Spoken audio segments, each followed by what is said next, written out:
since I started the baying of the Hound, but I'm not going to lie, this is something I had in mind right from day one.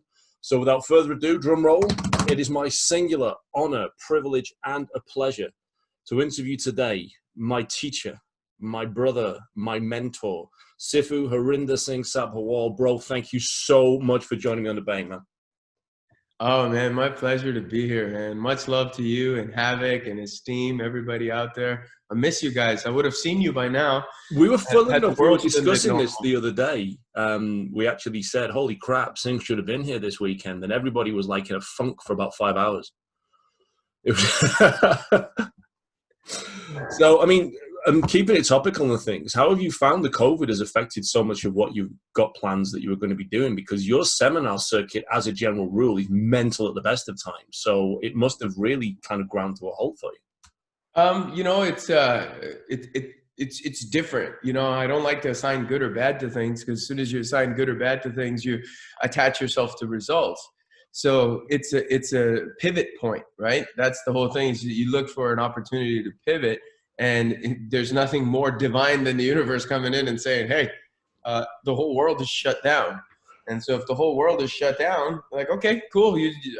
I'm just going to pivot. And the part I miss the most is seeing people and students, you know, and that's because I love going and doing seminars. I love being out there with you guys. I love those few days, and I get sad every time I leave on like a Sunday. But the pivot's been great, to be honest.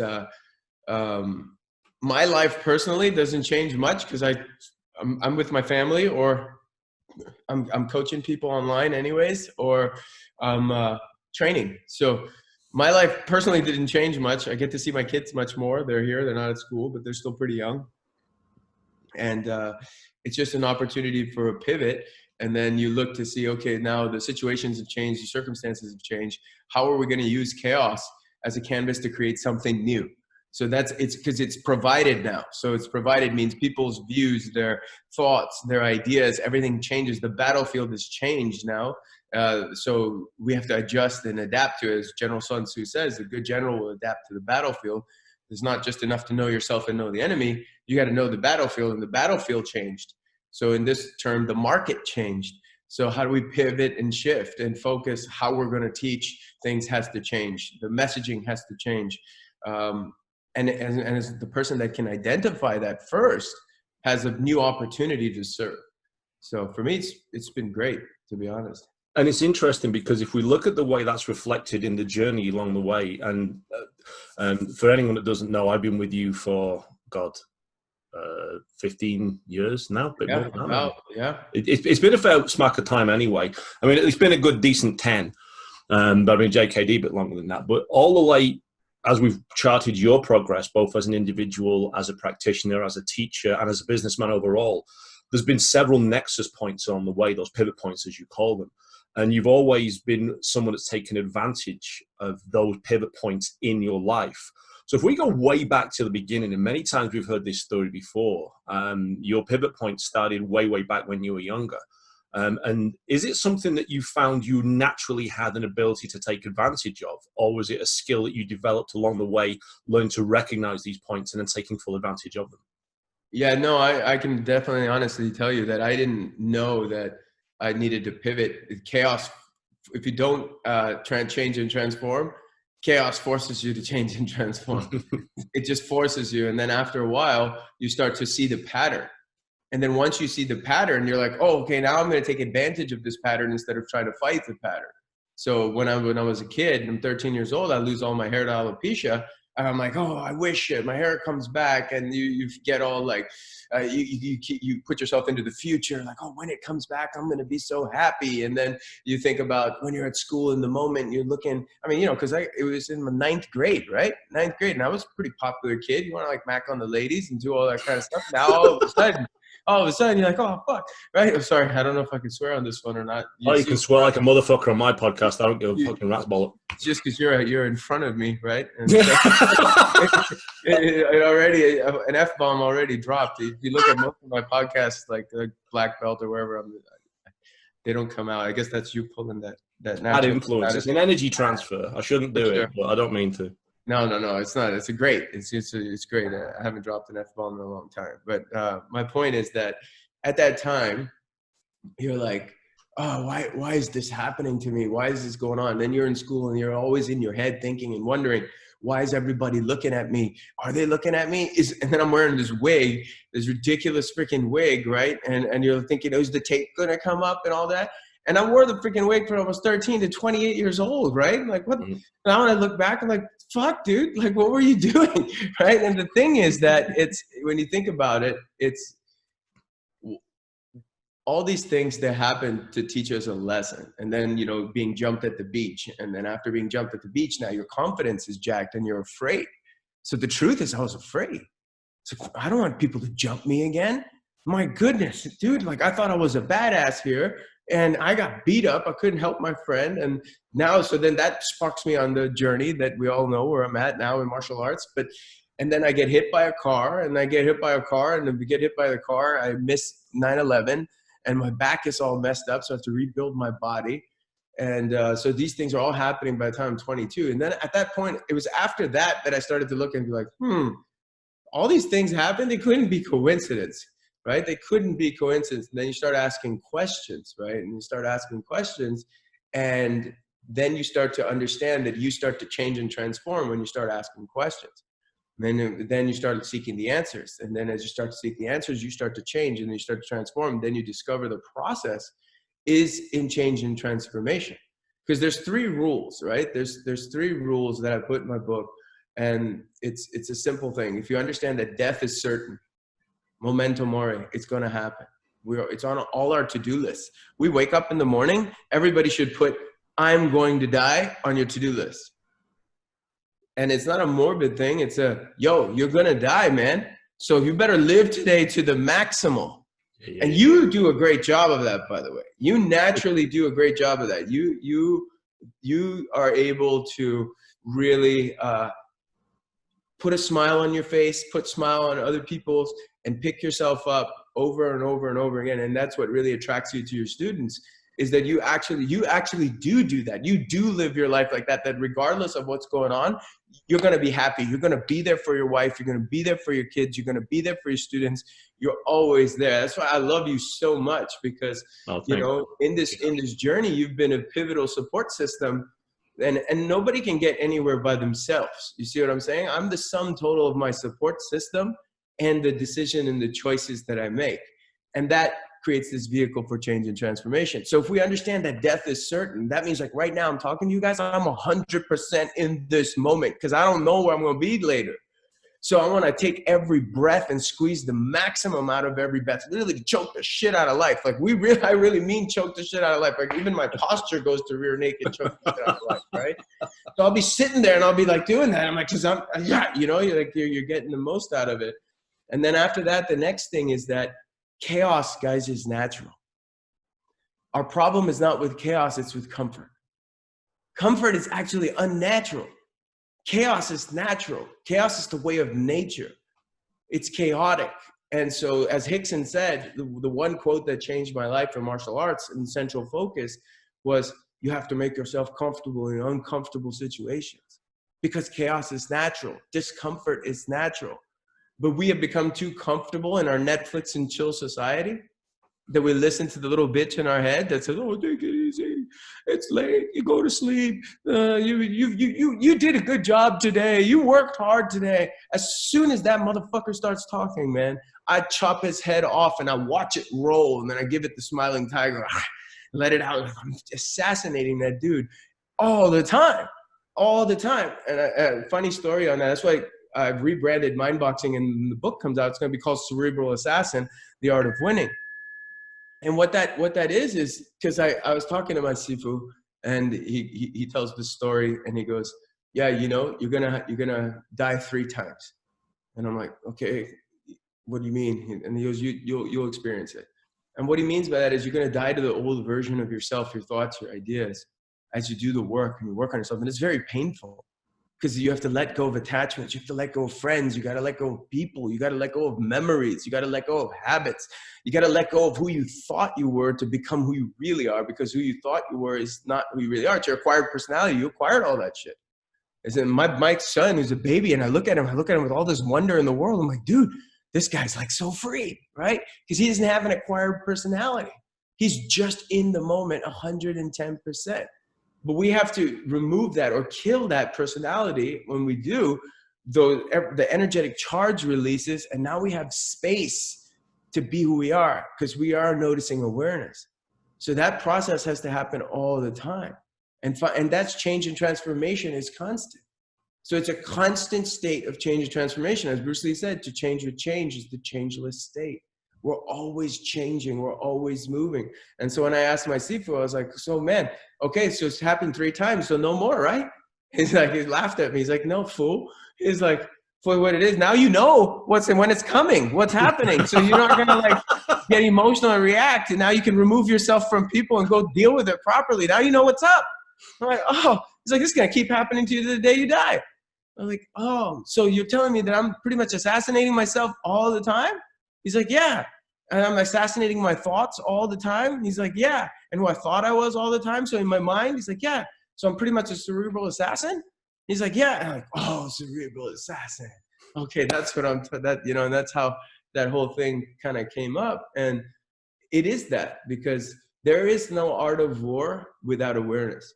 And there is no awareness if you're attached to a personality who you think you are. See, that know yourself and know your enemy, you got to know who you really are. And you're not like, if somebody asks me, I asked somebody that question, who are you? They're going to be like, I'm a teacher, I'm a dad, I'm a doctor, I'm a policeman. I'm like, no, that's not who you are. It's what you do, dude. That's not who you are. You create this reality. We are the ultimate virtual reality people. We don't need goggles because we've created it in our mind. That once you can kill it and let it go, then you can see what you really are, which is just a loving, kind, noticing awareness. That's all it is. Because now think about every great moment in your life, you are a loving, kind, noticing awareness. Either that is there or all bullshit is there. Ideas of who you are is there. Fear is there. Stress is there. Anxiety is there. Fear and love can't exist at the same time. So the person that can pivot really well, you do that extremely well. You pivot like that. You don't allow the other one to exist. And then that's an active choice. And it has to be true. Some people have it naturally, but then if you can consciously train it, so now you're operating from what we call a conscious operating system instead of like a belief system based on what your parents taught you, what your friends taught you, what your colleagues taught you, even what your teachers taught you. Because then you put yourself in a pattern, you put yourself in a box, and guess what? When you're in a pattern and you're in a box, you're predictable. So when we're talking about fighting, this is martial arts, it's easy. I got you, man. It's easy. I know your box. I don't care how big your box is, but I know you're in this box. And because you're in this box, I can formulate a strategy because I know your patterns. If I know your patterns, I can fight you in the future. Where most people are fighting reactionary. They throw a jab, the guy parries and hits a jab. You're reactionary, you're afterwards. Another option is the guy throws the jab and you go at the same time. Now you're okay, you're in the moment. Now you're acting. But intercepting's in the future. Then when the guy's thinking, you hit him. Or you lure him over here and then you hit him when he's moving over there because you've given him something to think about. So you want to fight people and fight problems in the future 3 moves ahead. That's the beauty of martial arts. I love this shit because it's like, you are a cerebral assassin. When you take your awareness and the art of war and you put it together, now, I mean, we're in everything in life, you have an advantage. And when my Sifu said to me, the art of war needs to be so ingrained in you that you don't know it's the art of war anymore. It's just yours. That's when it's yours, right? That you stop quoting, and it's when you talk and you act and everything you do is from it, that you've absorbed something. And Musashi said the same thing. He said that you can study things, but if there's a separation between what you're studying, and it's like, oh, I'm getting it from here, I'm getting it from there. It's not yours. You could read a book. It's not yours. You make it yours when you don't even remember the source where it came from, because now it's truly yours. Does that make sense? And that's a beautiful feeling. And that makes perfect sense. And ironically, in one of the classes we were teaching yesterday, I was showing the guys a specific technique, and one said, where's this come from? I was like, I'm fucked if I know. It's just kind of evolved over the years, and it then gets refined and improves moving forward. Now, I want to come back to a point you made earlier on with regards to the martial arts training, and you were using the martial arts as a microcosm of that universal experience of that change and that, development and that pushing through the chess match, the thinking ahead, the before, during, after, all that good stuff that goes along with it. Have you found, because you paid me a great compliment and I thank you for it, which is, you know, I'm able to pivot. Now, sometimes I pivot better than other times. Morgan, who's in business with me, will know I've dropped the ball more times than I can't mention, but I do always pick the ball up again. But the way I was able to make those quick pivots and quick decisions was based almost entirely on having the living shit kicked out of me over the years through martial arts. So my vessel for that growth, to quote Bruce Lee, was the martial arts. That was my prescription for personal growth. That was the way I manifested that.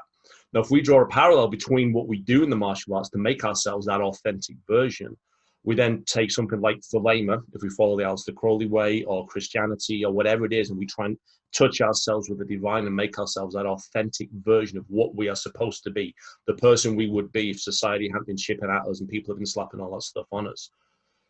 Do you find that that process has shortcuts to it? And do you consider martial arts and that physical aspect one of those shortcuts? Absolutely. It's the fastest way. It's literally the fastest way to embody that, because first you're doing it by choice. Okay. You're choosing to go into the chaos, number one. So it's a choice. You're choosing to go into it. So now it's not happening to you and you're being forced to do it, which happens in life, of course. But if you understand that and you're choosing daily to introduce chaos into your life, now you have a vehicle. There's no better vehicle to maintain stillness, calm, cool, and collectedness and expansion of awareness when somebody's trying to punch you in the face or choke you up. It's true. Especially if they're better than you. See, that's the other part where you have no chance of winning. So you're literally getting on the mat with Marcel with the shark. I'm just going to get eaten at some point. I'm not eating that shark.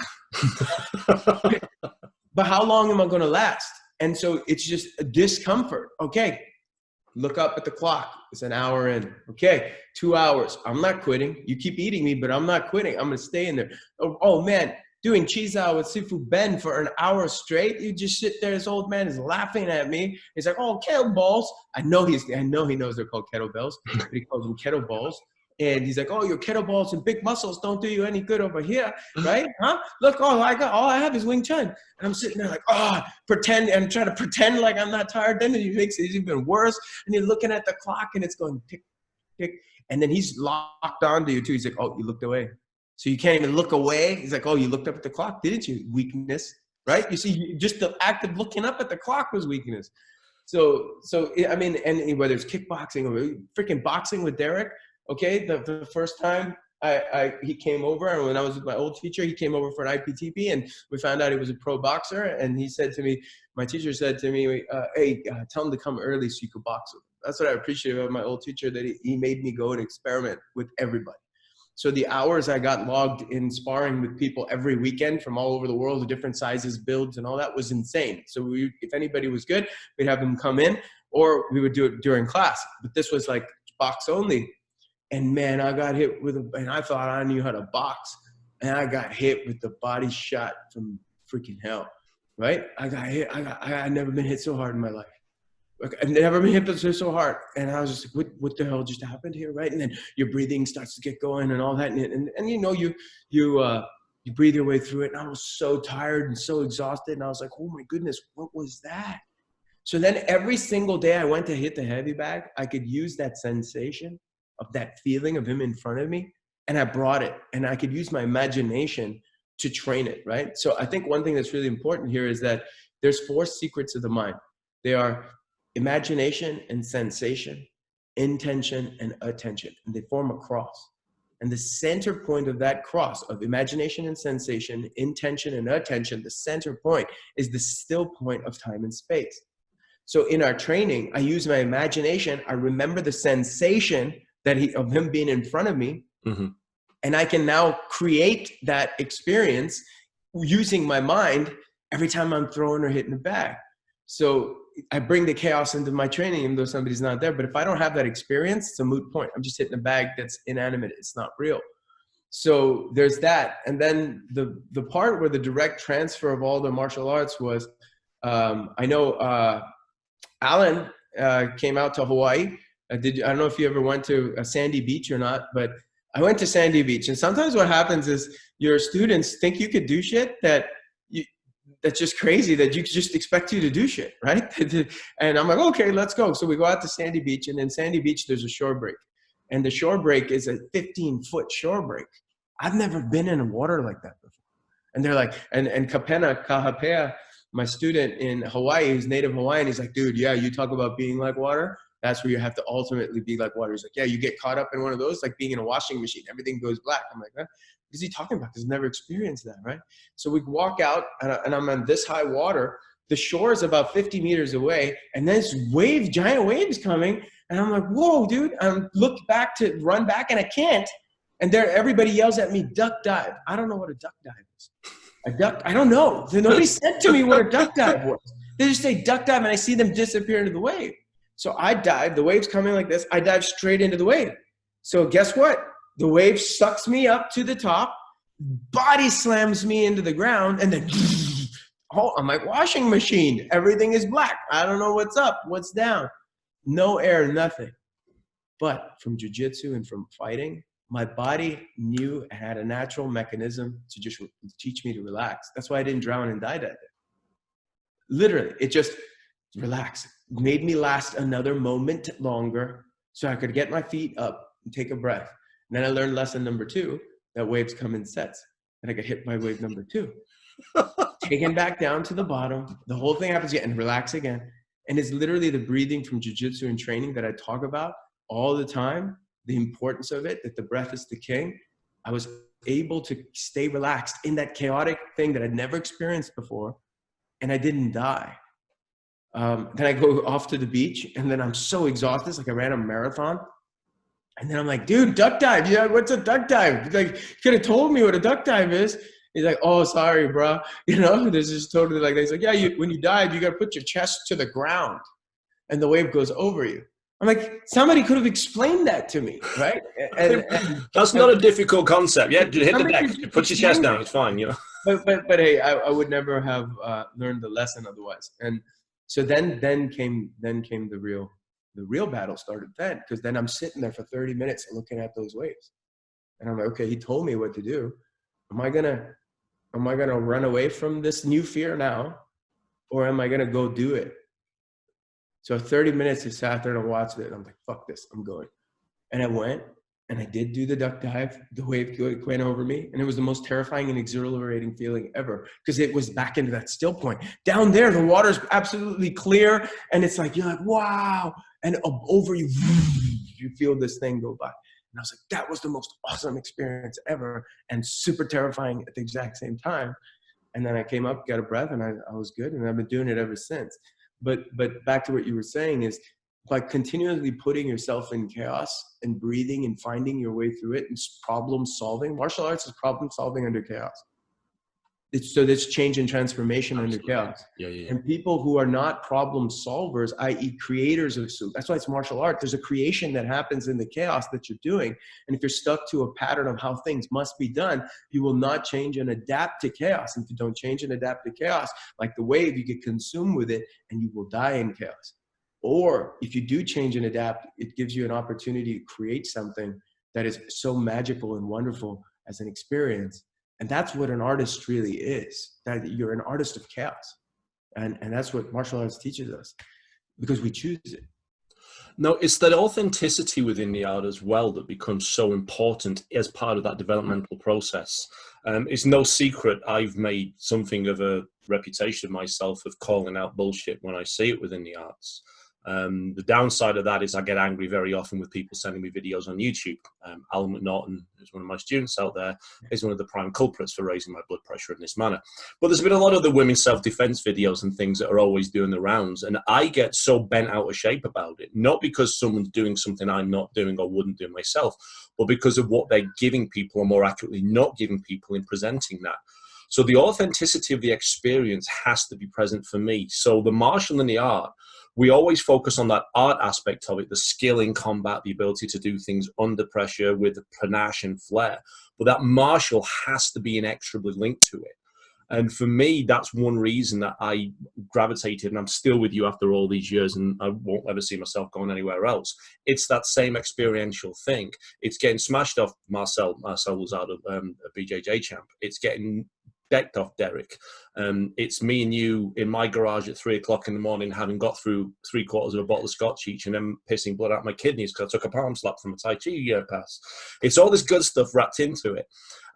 Do you find that these days you tend to get that tip balance at either end of the scale? Because you've always been one of those guys that sought that balance, that link between the mind, the body, and the spirit. Everyone else, I would seems to be way at the sporting, fighting, scrapping MMA style end of the scale, or they're at the Chief Fairy unicorn dust shooting out their arse end of the scale.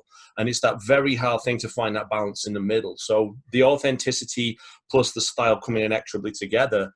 Do you think that's a rare duck these days, or have you found it's getting increasingly common? I think that there are people that there has to be many people out there that do it. We just don't see it on the mainstream as much. One of the things about it is like you said, the Chief Fairies and stuff like that. There's a bad reputation for that. Like every week you're seeing a Tai Chi master getting beat up. And the thing is that I see people saying they're Tai Chi masters getting beat.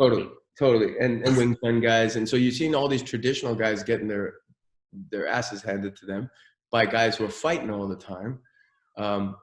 Okay, so then there's that information coming in. Then you see on the other side, you see like you said, like people putting self-defense videos up there that are nonsensical, and it's to the point where it's going to get somebody hurt, right? So there's that happening. Then you have the divide you see the real divide right now in the martial art world is traditional, sport, reality based, right? Everything falls in one of those. Yeah. Now, the tradition was steeped in martial. But what happened is martial was removed. So it became forms, like just let's all demonstrate forms and get points on forms and make sounds and all that kind of stuff. Let's take away the actual hitting to point sparring, and then even to the point of point sparring where you're not even touching anymore. Where the old karate of the 70s, it was bare knuckle and they were destroying people. Right? Oh man, they were hardcore back in the day. I don't want to fight dudes like that, dude. Like even to this day, they were good. Like back to what was that story of the 5 Kyokushin fighters who went to Thailand and fought in 5 Muay Thai fighters, and 3 of them won, and the other 2 did good. So, but that was in the 70s. You wouldn't see that happen now if we went to a school. Like the chances would, I shouldn't say we wouldn't, but the chances would be a lot less. It would be low. I mean, using another example, I believe it was Sensei Nida. I want to say the 67 JKA, could be 64. It was sometime in the 60s. And I was having this discussion with someone the other day because I posted a phenomenal Sambo video of the guy sparring and then just with the headbutt, sticking the nuts on. That was awesome. It was gangster, wasn't it? But then a lot of the guys jumped on like, this isn't martial arts, this is thuggery, blah blah blah, no place budo, blow it out your ass, all that shit. And I actually pointed out to them, I said, Sensei Nida, who's arguably one of the most famous Shotokan practitioners outside of Funakoshi himself, scored Ippon with a headbutt in the JKA, and it was mid-60s rather. So he was actually sparring a guy, and it was like, I just caught the guy full on, starched him out, and it was like, Ippon. So don't tell me we don't have it. We've lost it. Or certain people have lost it over the years. So that's kind of backing up that point. No, totally what you're saying. And then, okay, now when you come to the other side and you go all the way to the sports side and you're like, okay, where MMA now is showing us that, you have to be puncher, grappler, you got to be kicker, you got to have all this down, and showing us a more totality of what's necessary to fight instead of just stand up or just ground. Great. But there's generally no tie back to the mindset and the philosophy. Some have it, like the GSPs of the world, but they came from a traditional background. The Machidas of the world, they came from a traditional background, right? But in general, there's no tie back to the spirit, the mind, the training of how that's going to function in life. Then you've got reality-based, which is, okay, reality-based should be, the funny part is if you're doing martial art, it should be in everybody's martial art. Like, I mean, you shouldn't have to go to a system like here we're doing karate and then, I'm going to bring Krav Maga in. I'm like, dude, you just can't see that it's in your art. Everything there is in the art itself. I mean, even if you look at High-End Shodan, when the guy goes like this and goes like this, he's going like this to grab the head and pulling him in for the headbutt. You just don't see that. That's what's there. And so, I mean, it's all there. So, but there's just a lost link because we're not living in a feudal Japan or a society where it's needed to fight. So therefore everything's mixed off, right? But if you and I were back 200, 300 years ago, we'd be training like that because we needed to protect our family from, you know, some dude on the street or some, you know, neighboring factions trying to raid us and pillage our land and stuff like that. So, and that's another interesting point you raised, because we're taking, for want of a better word, a modern mindset, which is I do my exercise and my routine 3 nights a week for 2 hours. So I'm doing 6 hours training a week. It's like these guys were doing it literally from the morning to night. exactly. You can't hope to encapsulate that same level of ability that those guys had back in the day. You can't get full-time results on part-time hours. It's just not physically possible. Absolutely. So that's probably as much to do with as anything else, I'd suggest. It's like the saying you said a long time ago, being a partial artist versus a martial artist, right? And so people choose what they like and they do it, which is great. At least you're doing something, to be honest. Like, at least you're doing something and you're not sitting at home. So most people go to martial arts to have fun and the community. Let's be dead, frankly honest. Absolutely. And that's, it's the community, the friendships, to have fun. And then this third part is fitness. Functionality is the majority of people that go to martial arts to seek functionality are traumatized people. Something has happened to them. That was me. I'm traumatized and beaten up by a whole bunch of people. Now it happened to me again, you know, because out of extreme fear. So people come into things for different reasons, but if you look at the majority of your students, they're there because they have a great time being around you. They're also there because they love the community of everybody around them. And as long as people are providing that, I think they're succeeding, you know, and in a street fight, you still have an advantage because you've been training, let's be honest, right? But to what level of reality do you want to take it to, and truth do you want to discover, is up to the practitioner. You see, I can't make you drink my drink. You know what I'm saying? You have to ask me and then I teach you. My teacher said that for a student, they have to already be doing, there's 3 things. They have to already be doing something to help themselves. Mm-hmm. Then they have to be open to learning something new. So they have to ask. So they have to first be already looking for something and doing something. Means that they are doers. Then the next thing is that they have to ask you, can you help me? And then number 3 is they have to be able to listen, willing to listen to do what you tell them. So if those 3 things are not there, then you can't really teach anybody. And I've made that mistake in the past where people have come to me and I clearly see what's missing. And I'm like, okay, let me help you. And they've asked me too to help them, but they've never actually been doing anything to help themselves. So then the whole thing breaks down, right? So they've never been doing anything themselves. They ask me for help and they're willing to do what I tell them to do, but to a certain point of discomfort, because they weren't already doing it themselves and they needed a savior. They needed somebody. And then when things got bad, now that savior becomes the scapegoat. So that people need that thing to blame or to blame somebody or to attach themselves to somebody because that person lifts them up.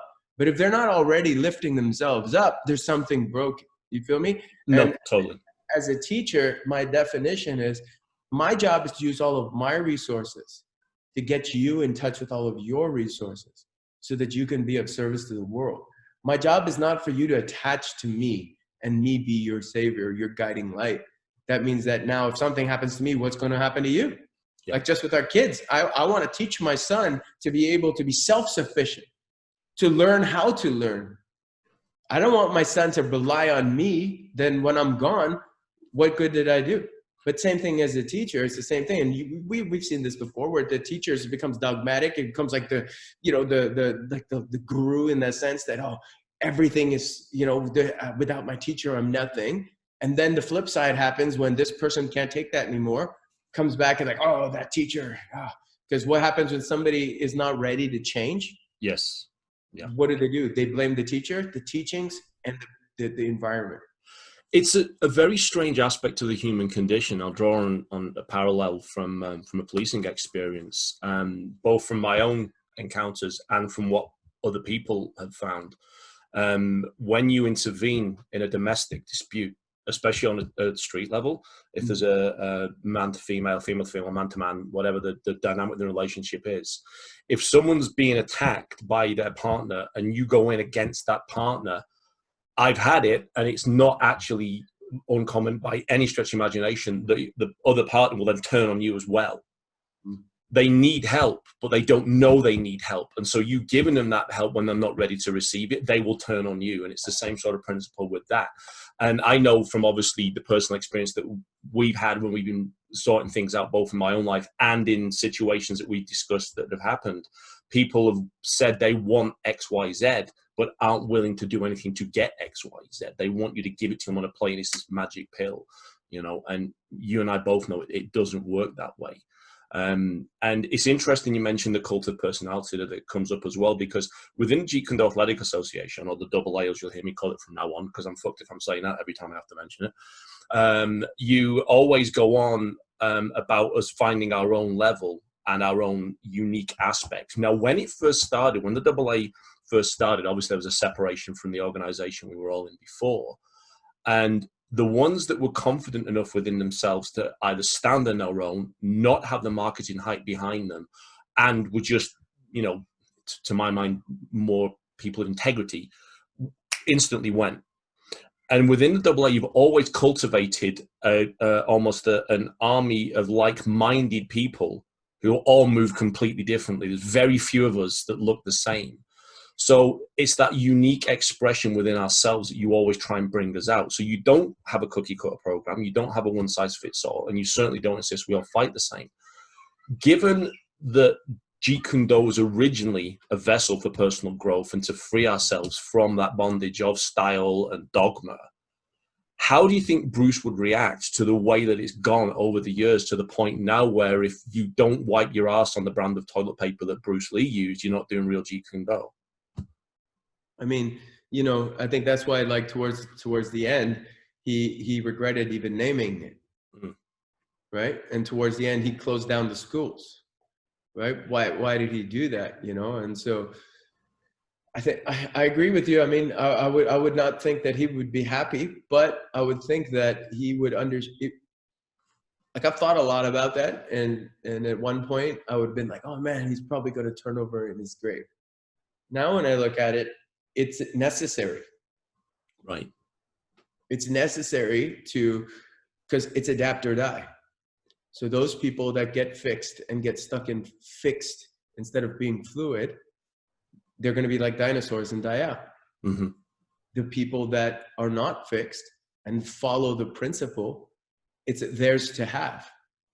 It's theirs. They earned it, so they can go forward. The other people that didn't earn it and are stuck to this, Bruce Lee would do it this way and that way. I'm like, you're not understanding. You've created him into a god. He's just a man. When you make somebody a god, you are now separating yourself from them, and you're saying that they are not good enough. Like, you are not good enough. You're already starting it by saying you're not good enough. This says having no way is way. No limit is limit. You just put a limit. You might as well make this a square now. You just put a limit and said, Bruce Lee could do it and I can't. And everybody that says that, because you didn't work as hard as he did.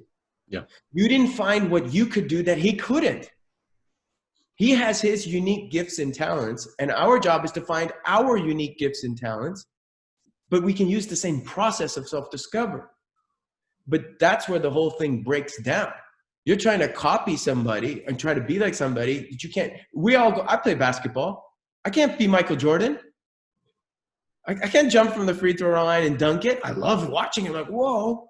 Uh-huh. Okay.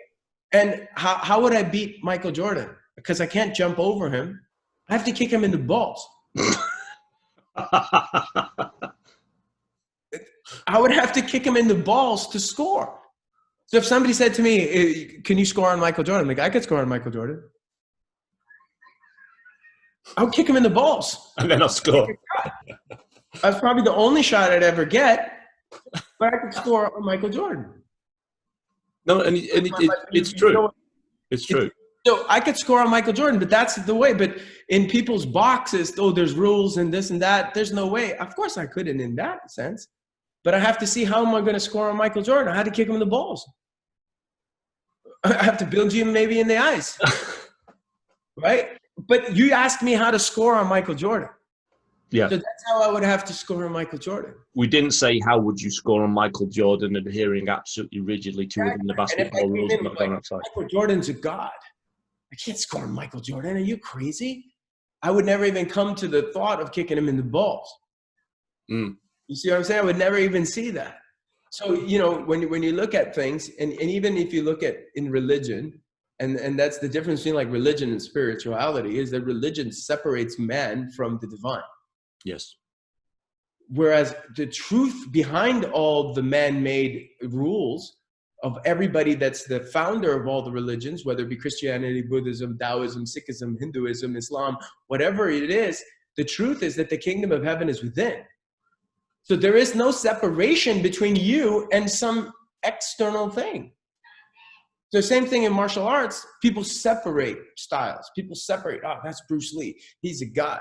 I could never be like Bruce Lee. Good. You should never want to be like Bruce Lee. You should figure out who you are. The day that I killed that idea of wanting to be like Bruce Lee, and I said, who's Sifu Singh? That's when he was born. Right. You see what I'm saying? That day that I said, hey, there's no separation between me and you. I am worthy enough to love myself enough to put in the hard work enough to figure out my way. But you are my guiding light. You can still be my guiding light. But that's what he wanted us to do. And so not everybody has the arm length that he has. Okay, so I always tell people this. I say, if Bruce Lee was built like Mike Tyson, we would all be doing the peekaboo. Yes. If Bruce Lee was built like Mike Tyson, we would all be moving around like that. And it's accurate. It's true. For me, I mean, I've made no bones over the years that I don't adhere to the JKD dogmatism. I've gone into many, many arguments about it. And someone actually said to me once, well, what would you do if Bruce Lee came back and said to you, that's not Jeet Kune Do that you're doing? I'd say, thanks very much, Bruce. I'm going to carry on doing what I'm fucking doing because it serves a purpose for me and I'm achieving something from it. Which again ties back to that point I made earlier. I'm not bound, which is ironic considering I've got a Bruce Lee Postman t-shirt on currently, but I'm not bound to that Bruce Lee product.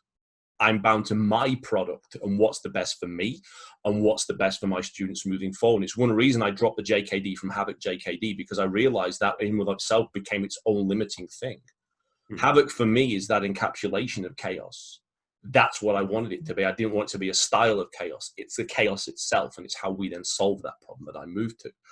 And one of the things I'm finding as I'm going through the martial arts world is the more and more I progress, the more I'm looking back to what I started in, and the more I'm seeing where I am now, back where I was.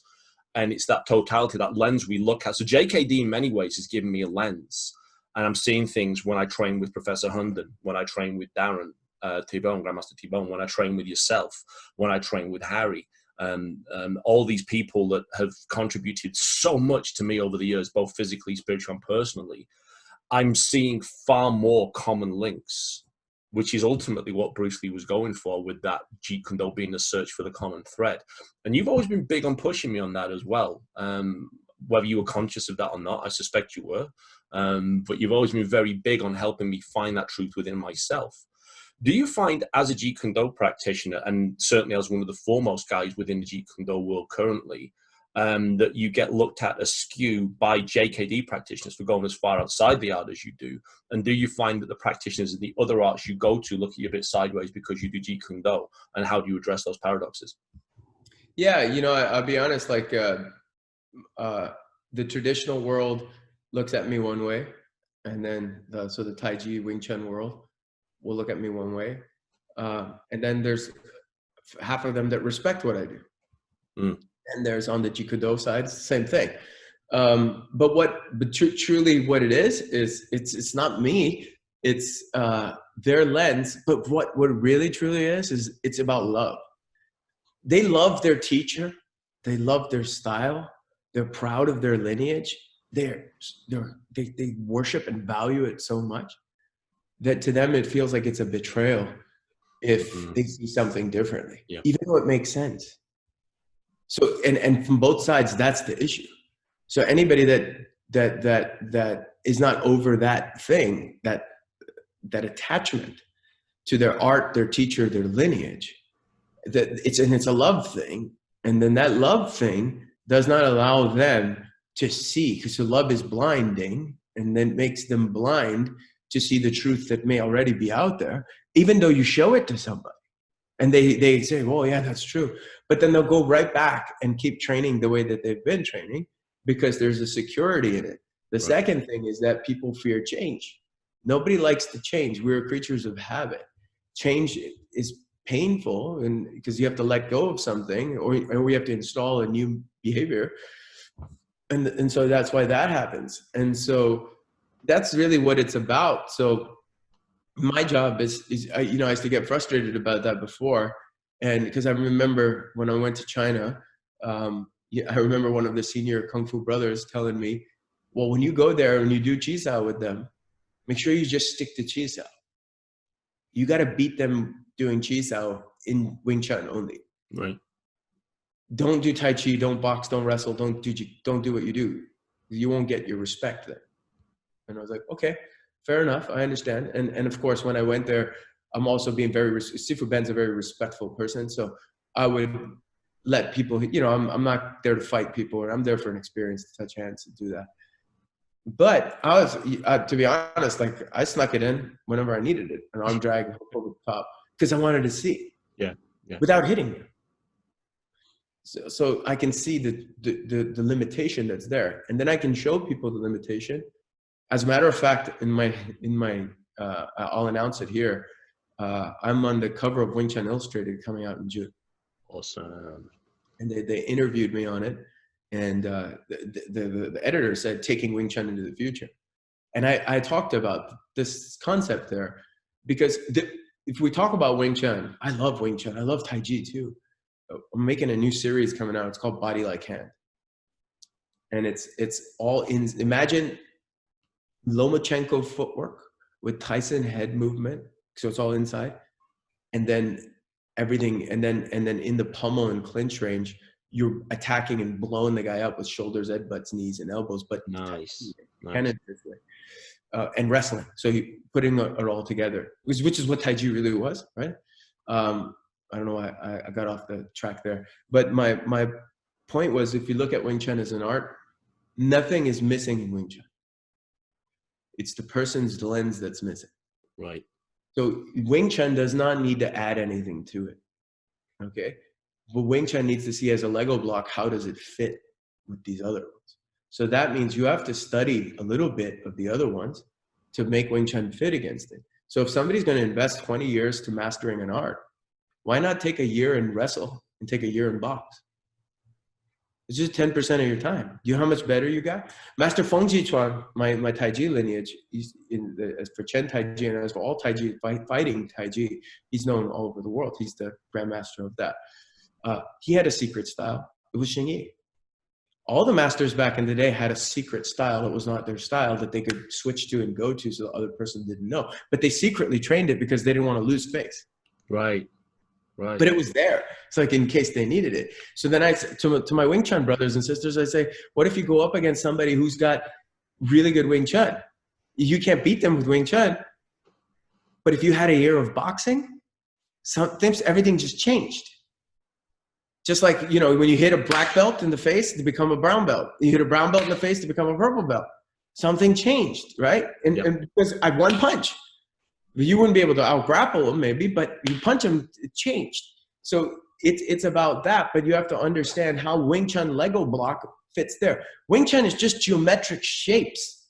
When you make it techniques, it doesn't work. I'll tell you something. Everybody here knows a Fuk Sao, right? Fuk Sao? Yeah, absolutely. Okay. All right, check this. Fuk Sao here, yeah? I don't even change my angle. I just do this. Neck clinch. Oh, okay. Underhook. Yep. Okay. This motion here in the form, this is an arm drag. And no, absolutely. Because Wing Chun doesn't have any grappling. Well, that's the thing as well. And that ability to recognize those within. And I think for those of you that are listening to this after the effect and can't see everyone on camera, they're all pissing their sides laughing right now, because usually once a week I will actually say something similar. And it will be like, you know, I go karate, boxing, Wing Chun, wrestling. It's all the same shit once you've actually got that idea behind it. And it's cool that you actually said that, because now they know I'm not making it up. Time, I mean, bro, we're nearly at the hour. Like, shit, it's gone past so quick.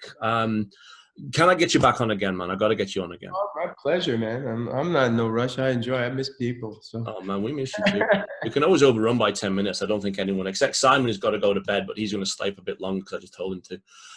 So I'm going to ask the guys quickly. Have you guys got any questions you want to throw to Sifu Singh right now? Oh, someone's waiting to come on. No one? Okay. Well, what I'm doing is while this, I've got this other person joining me. Oh, no, they've gone off again. Never mind. So I want to share a story. And I've not told Singh that I'm going to share this story. So instantly he's like adrenaline and he's like the new fears coming to his life right now.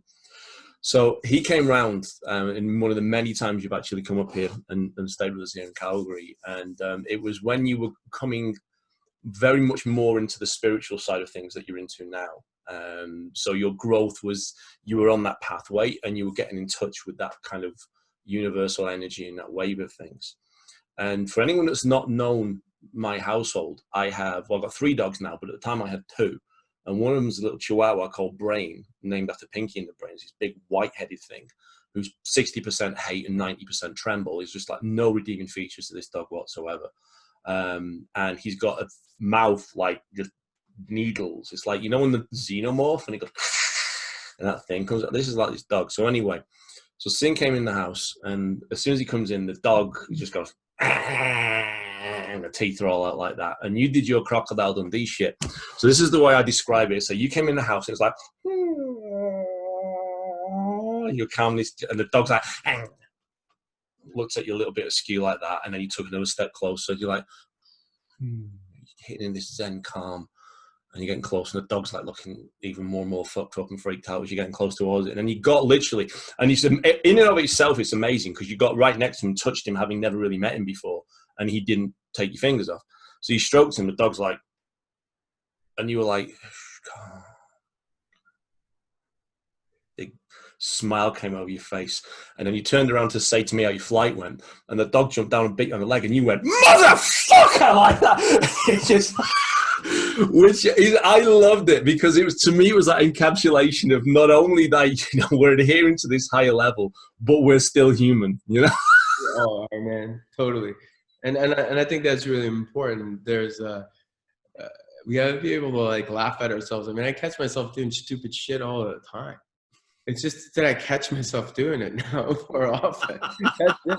Am I gonna stop doing stupid shit? That's like, that's asinine. It doesn't even make any sense. So anybody that's like on any kind of path of like getting better has to understand, and that you're gonna do stupid shit. It's just we're all wired to do stupid shit. And anybody that doesn't believe that, there's something wrong with you, right? Because nobody's perfect. You're supposed to do stupid shit, but be aware of it so that you could learn from it. But if you don't do stupid shit, you're not going to grow, right? So, I mean, you know, I'm the sum total of all the stupid shit I've done. I strive despite my stupid shit. Despite it, you know, and that's why when I look at my kids, I'm like, yeah, you guys do your stupid shit. You're gonna do. You have a 5-year-old boy and then another tiny terror who's 2 years old behind him, and they're like both like my boys, right? They literally are. I'm like, all right, here we go. So I named them Shogun and Ronin. People are like, you really named your kids that? I'm like, yeah. If I had a 3rd boy, I'd name him Ninja. I have to, like, I can't call him Bob or something. You know what I'm saying? That's like, I'd have to come up with something equally gangster. But the point was that you're energetically, they're gonna do stupid shit, and you sit, watch, enjoy, because we do stupid shit, and because there's no idea of perfection, that's the problem. That's what has to die. Your attachment to perfection is your ego attaches to perfection, and it's like, oh, what will other people think? You know, well, what do you think of yourself? And you take yourself too seriously. That's the problem, and that's what doesn't allow us to be happy. If you think about it, right, when people say, try to be happy, you can't try to be happy. No, you really can't. It doesn't work. You could try to survive. You can't try to thrive. You just thrive. You be happy. It's not try to be happy. You feel what I'm saying? And that's where everybody goes down. So people who are listening, and I don't, on you guys watching, do any of you have a pencil in front of you or a pen? Got it? Okay. If you got it. Okay. I want all you guys to hold that pencil or pen or something. Okay. Now, Simon, put that down. That wasn't what he meant. Okay. Now, ready? Try to drop it. No, you just dropped it. Go back. Hold it again. Try to drop it. Try to drop it. Okay.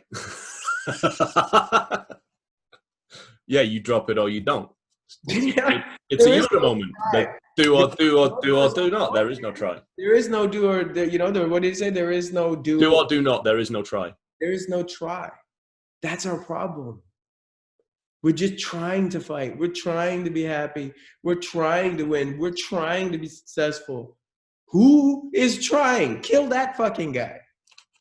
Nice. He doesn't serve you any good. When we train together, I don't try to put you off and make you laugh halfway through your demos. I just do it. Oh, dude, I miss that more than anything. That's like, I told him, and I'm sure all your students will agree. Yeah, Jay has a magnanic personality. I don't know if he's also gonna tell me if I said the word right or not. But no, I'm gonna let you roll and fuck you and dig your own grave with this one. So keep going. Is this personality that is an X factor? It's what draws people in, and he has an ability to pierce through your first layer into your second layer through his words, and sometimes it'd even be on delay because you're like, what? What did you say? And then you're like, after, because he's a genius with words. But his energy too, as he pierces it through, he could have like I told him, he should be on stages speaking to people because he has that special energy that's there. And I miss that, and you guys are very lucky to have that because he knows his martial arts shit, that's for sure. But the thing that makes him special is that you can feel the energy in everything he does, and it comes across. In making you laugh, in teaching you stuff that's real, in connecting to people and connecting on a deeper level. And that's truly the sign of a master, because if connection is in a fight, you have to connect to your opponent. And then, so one level is to watch your opponent, okay, which is most people don't do. But here's the secret. Listen to how they listen. If you listen to how your opponent listens, you got them. Because now you're tracking the tracker. Yeah. So, you're in a fight and the guy's really good and you're like, oh man, I move, he moves. What? He's watching me so intensely. He's so good. And so in your mind, you might be like, oh, I got outsmarted him. Now you just introduced the problem. If he's watching you and he's a really good tracker, tracking you, he's tracking you. You know exactly what he's doing. Yeah. Yeah. If he's tracking you like a heat-seeking missile, I just have to lead that missile to a place that's not good for him, instead of trying to fight it. But that listening to how people listen is in communicating to them. Now, whether it's my children, my wife, my students, talking to people, it's that second layer, that when you penetrate into that second layer, you can have much deeper conversations. You can have much deeper influence on people. You can lead them to realizations. Because as teachers, our job is to lead you to the realization, and not for me to give you the realization, then it's not yours. And he does a great job of that, as I'm sure you guys all know, right? And that's one of his unique gifts and talents. And to be honest, it's very hard to teach that. You feel what I'm saying? Anything can be taught, but that's very hard to teach. And he's naturally always had it. And it's a real distinct, you have given me so much love and honor over the years that I want to take this moment to honor you, bro, because I'm on the cover of Black Belt magazine right now because you've been in my side, my corner. When I needed you, you're always there. Just like for everybody else, you're always there. And it's important that we all have a community that can help us stand up when we're down, that we can lean on when we're down. That's really what this is about. This is about so much more. Fuck punching and kicking, reality-based or not. I mean, it's just all moot points. It's about love, and it's about relationships, and it's about holding each other up and holding space for growth. We hold each other's space for growth. And when we hold each other's space for growth, we allow an opportunity for somebody to leapfrog to a level, and then that person pulls us up, and then we pull us up. That's how this works. This is not a like looking down from the top of the mountain thing, because that if you're always looking down from the top of the mountain, it's the most dangerous place, because you can fall off in 360 degrees. So get rid of the mountain and just be like flowing with your people, with your homies, with your friends, your family. And I think more than ever now, people understand this even more, because the situation has been one where it has created a opportunity for that, you know, and as people, we have to always be congruent in our thoughts, our speech, our words, our mind, and our actions. And that's where we find impeccability. And when we can find like-minded people who are like that, it's an aggregor. And what the aggregor does is that when you're in a room of everybody like that, it's like a battery. And now instead of one battery, there's like 10 batteries hooked up. And now the charge goes up of everybody. It's such a cool thing. And that's why people actually go back to wherever they go, whether it's CrossFit or a boot camp or a martial arts or a music class. It's because everybody plugged in on the same vibration raises everything. That's why people go to church. That's why people go to these things. But if they understood that consciously, then they could consciously, if you're consciously raising it, it goes even to another level. Awesome. And what a great way to wind up for today. Brother, I can't thank you enough for joining us. It's been, again, it's just like two guys chatting and everyone else just happens to be listening in on the conversation. So before we go, any announcements coming up soon other than all the stuff you've already dropped on us already, or is there anything you just want to leave the ladies and gentlemen at home with? Well, I am launching on June 15th is going to be the Mukjong class. So anybody who has a Mukjong wants to join up, send me an email at sing@jkdathletics.com. There's still time to get in on it. And it'll be once a week. And basically I'm going to lead you through how to utilize that tool and make yourself better doing it. And there's the part about it that's different is you're going to get homework that you're going to be expected to do. And then every week I'm going to call on you and be like, hey, show me what you did last week. Creates a little bit of accountability, because otherwise all my stuff's on video. Yeah. You can go get it, but nobody actually, that's most people, they buy a book, they buy a video, they look at it, oh, that's cool. But then they don't even do anything. Yeah. So it's to do that and get that going. In July, I'm relaunching the Masterful Man. So nice. Men who are interested, you can go to themasterfulman.com and check that out. The 80th anniversary of Bruce Lee is coming up, and we are looking to time the release of my book, Enter the Tao, to coincide with that. So that's working on that. And then Cerebral Assassin is going to come out in 2021, first quarter. And so lots of good things are on the horizon. And to everybody out there, just look to change and transform, man, and have fun doing it, and love the war, love the chaos. Like you gotta love the chaos. That's the thing. It's like, don't fight it, love it. It's natural. Awesome. Wonderful. Thank you. Love you guys. Much love to everybody out there, you know. Much love to you as well. Thank you for joining us. Thanks for being on a Bang of the Hound. And thanks to everyone for tuning in live. And if you're watching this recorded, thanks for listening to it recorded. As always, remember to like, share, and subscribe and get it on out there. As I'm sure you're aware, my love and my respect for Singh is an almost, limitless supply. And thank you so much for the kind words and the compliments. Let me throw them right back at you. All the guys that have been with me as long as they have, my development over the years, all the people I've trained with, everything I've done, all these journeys, all these things I've gone along, you've either been guiding me directly or just gently nudging me sideways to get me to go along those pathways as well. You've been such a fundamental part of my overall development. I really can't thank you enough for all you've done for me.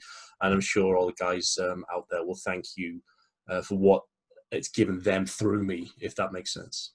Oh, no, thank you. Thank you so much. I appreciate that. And give much love to everybody out there, and give a body slam to my nephew, I will do. I will do. Maybe a perfect place. Depends on how much he's misbehaving.